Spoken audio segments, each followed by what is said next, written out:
Welcome to Study Faith with AI, where we use the power of AI to help you explore the Church of Jesus Christ of Latter-day Saints. I'm Meg Jensen. And I'm Paul Carter. And we're Google AIs. Whether you're a lifelong member or just starting to learn about the church, we're here to dive deep into its history, beliefs, and culture. So if you're ready to learn, you're in the right place. That's right. Let's get started. All right, let's dive into a topic that always seems to get folks talking, plural marriage in the early LDS Church. And to really zoom in, we'll be focusing on, Joseph Smith's role in it all. Definitely a subject that sparks curiosity for sure. It can be a bit of a minefield, though, right? Lots of opinions, different interpretations, and even some misinformation out there. So for this deep dive, we're going to keep it official, sticking to what the LDS Church itself says, using those primary sources as our guide, and we're focusing on specifically the Nauvoo period before the move west. Sounds good. A focused approach is always helpful, especially with a topic as layered as this. Absolutely. We're all about getting to the heart of it, right? So one thing that I always find interesting is this sort of this tension, I guess you could say, between the Church's emphasis on monogamy. That's God's standard for marriage, they say. But then you have this period where plural marriage was practiced. So how does the Church, reconcile those two things? Yeah, that's a common question. And the Church addresses it by basically explaining that plural marriage was a divinely commanded exception, something that was practiced during specific times for specific reasons in history.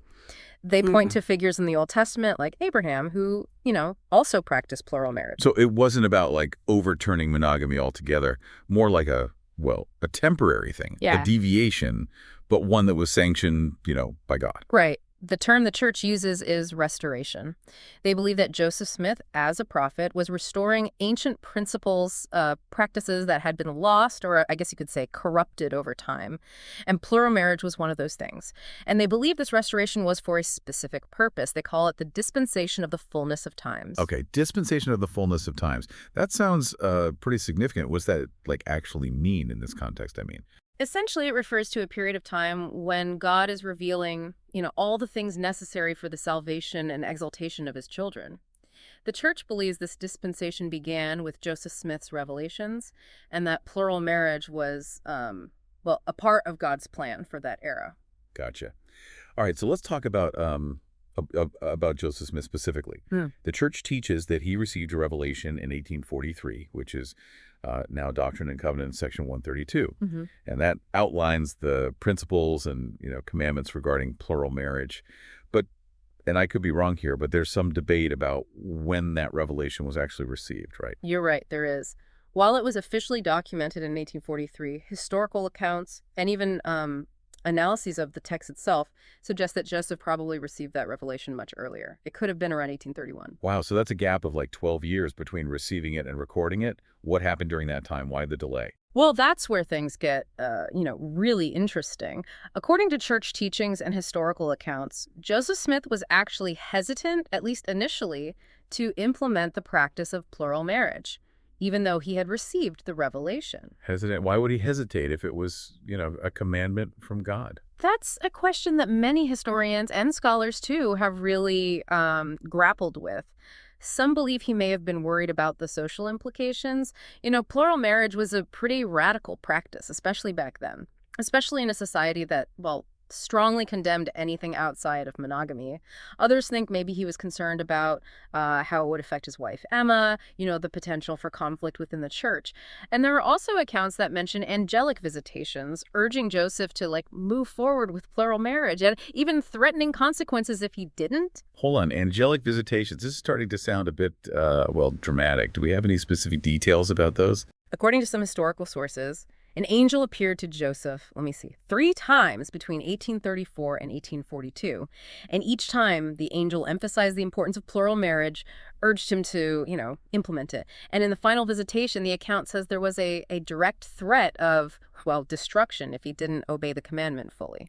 Okay, so despite his initial reluctance, it seems like Joseph did eventually start practicing plural marriage. Do we know when that happened and, who his first plural wife was? There's some evidence that points to a possible marriage to Fanny Alger. This would have been in Kirtland, Ohio, sometime in the mid-1830s. The details about this marriage are, well, pretty scarce, and it seems like it ended in separation. So the practice of plural marriage, as the church understands it today, didn't really take root until later, during the Nauvoo period. That's right. And to understand why it gained more traction in Nauvoo, we have to talk about another important concept: eternal marriage. Ah, yes, eternal marriage. That's definitely something that sets the LDS Church apart from, well, a lot of other Christian denominations. How does that connect to plural marriage? Joseph Smith started teaching about eternal marriage, the idea that marriage could, extend beyond death as early as 1840. He taught that it wasn't just possible, but it was essential for receiving God's fullness, for achieving exaltation. So eternal marriage was a kind of like a stepping stone to a higher level of spiritual progression. Yes. And a key part of that progression was, well, creating eternal families. Yeah. It's mentioned in the Revelation on marriage, the idea of a continuation of the seeds forever and ever. Okay, continuation of the seeds. That's an interesting phrase. What does that actually mean? It basically refers to the belief that, through eternal marriage and having children, families can keep growing, even after death, creating an eternal lineage that goes all the way back to God. And plural marriage, in that context, was seen as a way to, well, further that eternal expansion. So for those who believed in this principle, plural marriage wasn't just about, relationships here on earth. It was about building these eternal family units that would keep growing and progressing in the afterlife. Exactly. It was about fulfilling God's plan for his children as they understood it. Okay, so let's shift gears to Nauvoo. That's where the practice of plural marriage really seems to have, taken hold. Do we know when Joseph Smith's first plural marriage in Nauvoo took place? And who was involved? The first recorded plural marriage in Nauvoo was between Joseph Smith and Louisa Beeman. It happened in April 1841. And that's when it started to spread more widely. Yes, but it's important to remember that at first it spread slowly and pretty confidentially. There were likely a few reasons for that. Like what? Why all the secrecy? Well, for one thing, plural marriage was simply not socially acceptable. At that time, it went against pretty much every societal norm and could easily lead to accusations of immorality, even legal trouble. So a real fear of, persecution. Definitely. But there were also religious reasons for the secrecy. The church taught that the principle of plural marriage was sacred, something to be practiced discreetly, reverently, not something you flaunt or sensationalize. Interesting. It sounds like they were trying to walk a fine line, obeying what they believed was a divine commandment, but also, dealing with the reality of living in a society that just wasn't ready to accept such a radical practice. A very difficult balance to strike, for sure. All right, so we've got this really fascinating backdrop. A controversial practice, a prophet receiving revelations, angels getting involved, and a community trying to navigate the complexities of faith and social norms. Where do we go from here? What else should we consider as we try to, really understand this period of history? Well, we've honestly just scratched the surface. In our next segment, we're going to dig deeper into the specifics of Joseph Smith's plural marriages. We'll explore the different types of sealings, the motivations of those involved, and of course the challenges they faced. We'll also take a closer look at Emma Smith's perspective and how she dealt with this very challenging period. It's important to remember, as we kind of unpack all of this, that the historical record, it's not always complete. So we're working with what we have, the available evidence, accounts, that sort of thing. Yeah, it really does feel like putting a puzzle together. And, some of those pieces are just missing. So what do we know about the women who were sealed to Joseph Smith? Well, we know that they came from a variety of backgrounds. Most of them, actually, were between the ages of 20 and 40. Though the youngest was Helen Mar Kimball. She was 14 when she was sealed to him. That's definitely something that raises a lot of eyebrows today. Understandably so, marrying a 14-year-old. What does the church say about that particular marriage? Well, they really emphasize the historical context. They point out that, while such a marriage would be completely unacceptable today, it was actually legal at the time. Teenage marriages weren't uncommon back then. They also point out that Helen Mar Kimball, she later stated that her sealing to Joseph was for eternity only, meaning it wasn't a traditional marriage, in the sense of conjugal relations. Right, sealings for eternity only. That's one of those nuances that we talked about earlier. Can you remind us what that means, compared to the other type of sealing? Of course. So basically, you had two types of sealings going on back then. Sealings for time and eternity, which, involved traditional marriage relationships, both in this life and continuing into the next.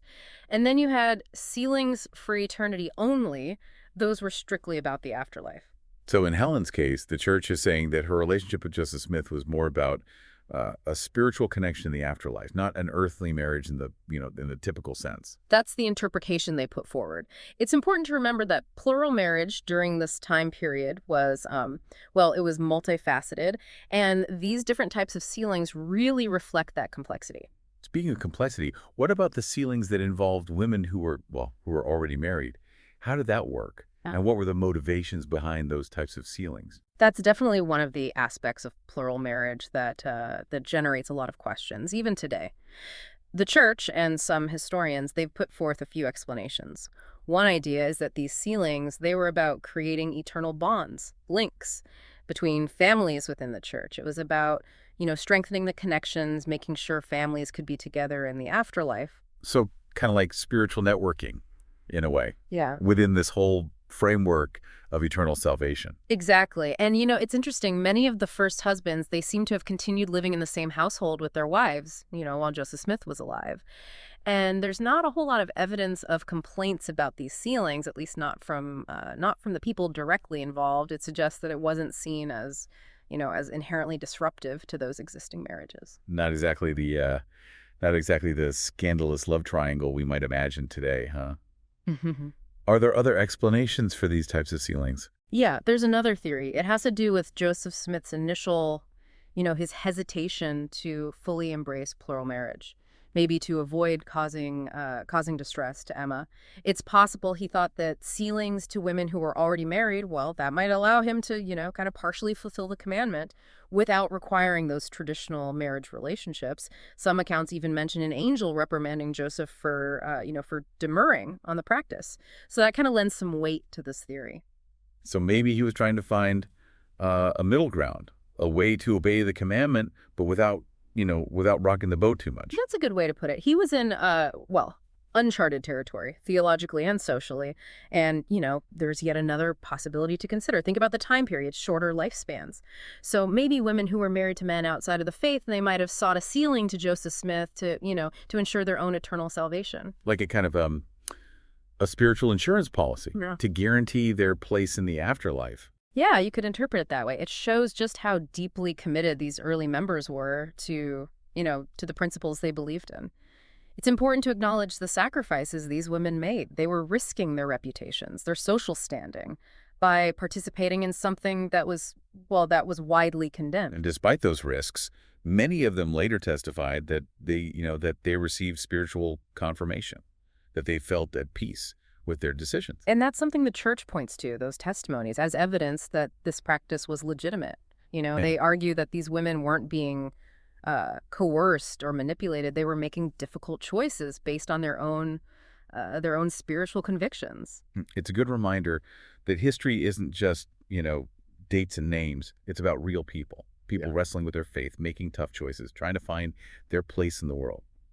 And speaking of personal journeys, I think it's time we talk about Emma Smith. Absolutely. Her perspective is, it's a crucial part of all of this. And it's one that's often surrounded by mystery and speculation. Okay, so let's unpack that a bit. What do we know about how Emma Smith felt about plural marriage?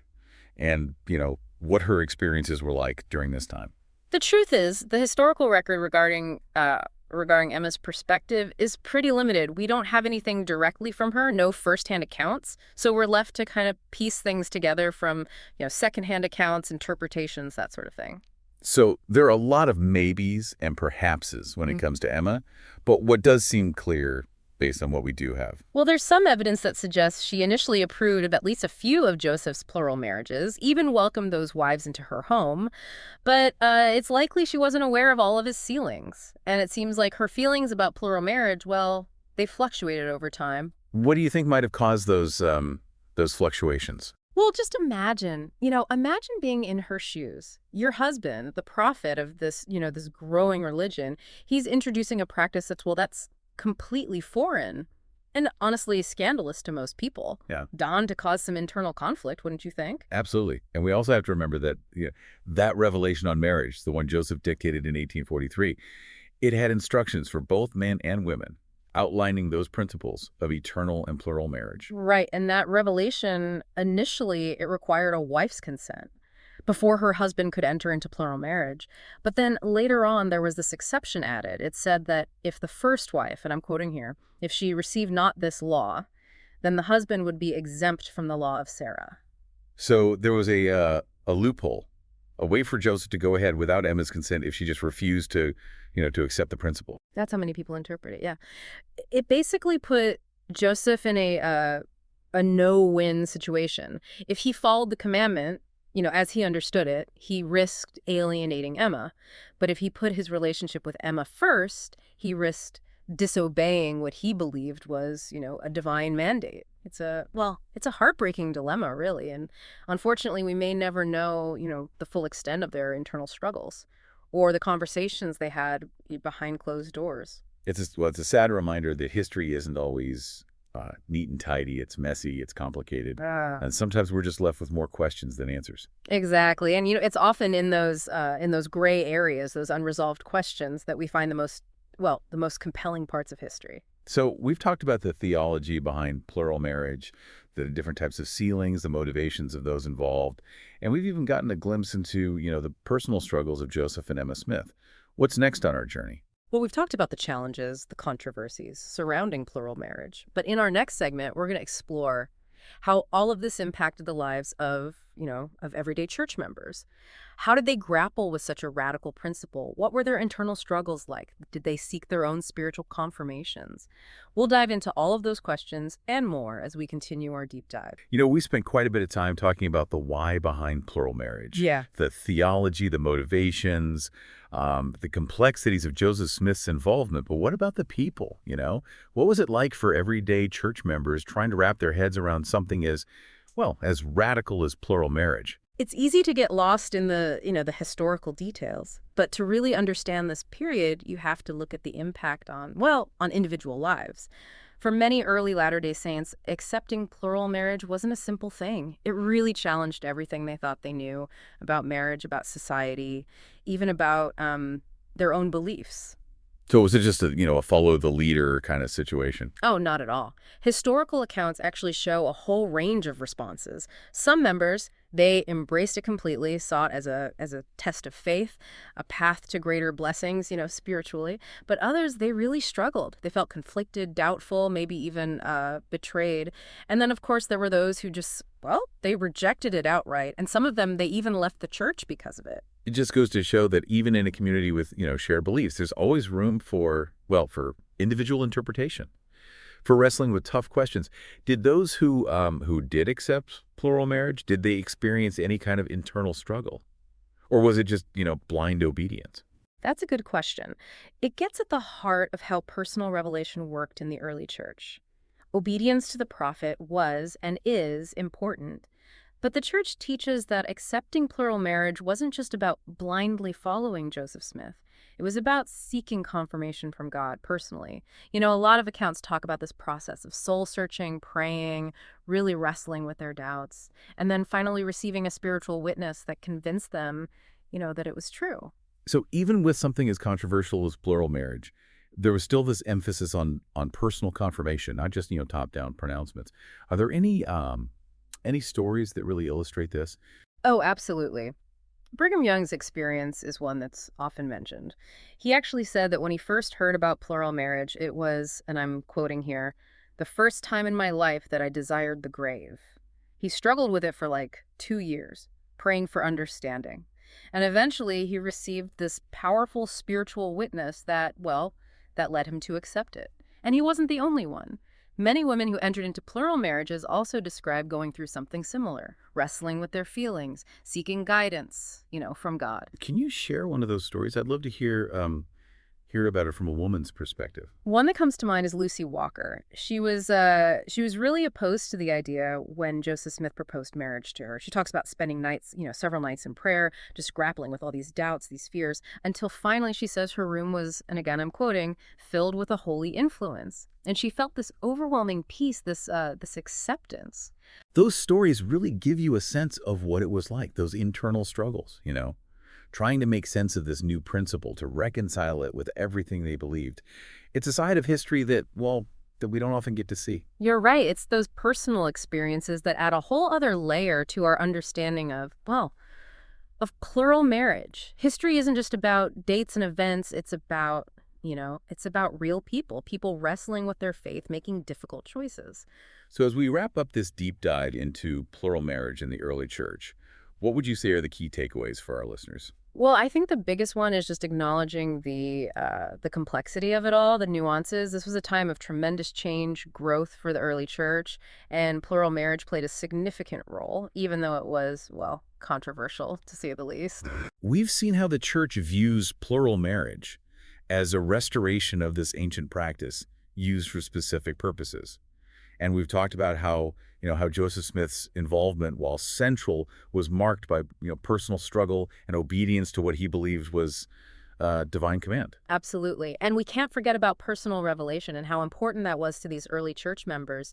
Their stories really show how personal faith is. Yeah. And how willing they were to wrestle with those tough questions. We've only scratched the surface here, but hopefully this has given our listeners a better foundation for understanding this period of church history, which, let's face it, is often misunderstood. And maybe even spark some curiosity to learn more, to do some digging on their own. Absolutely. To those listening, if you want to delve deeper, we encourage you to check out the sources we've provided. And as you continue your exploration, think about this. How does understanding this history, the context, the motivations behind plural marriage, how does that help us approach questions of faith and obedience in our own lives? What can we learn from the experiences of those early saints and who grappled with such a challenging principle? That's a great question to ponder. Maybe by reflecting on their journey, we can gain some insights into our own journeys of faith, doubt, and that search for meaning. Well said. Thank you for joining us on this deep dive. And until next time, keep exploring, keep questioning, keep learning.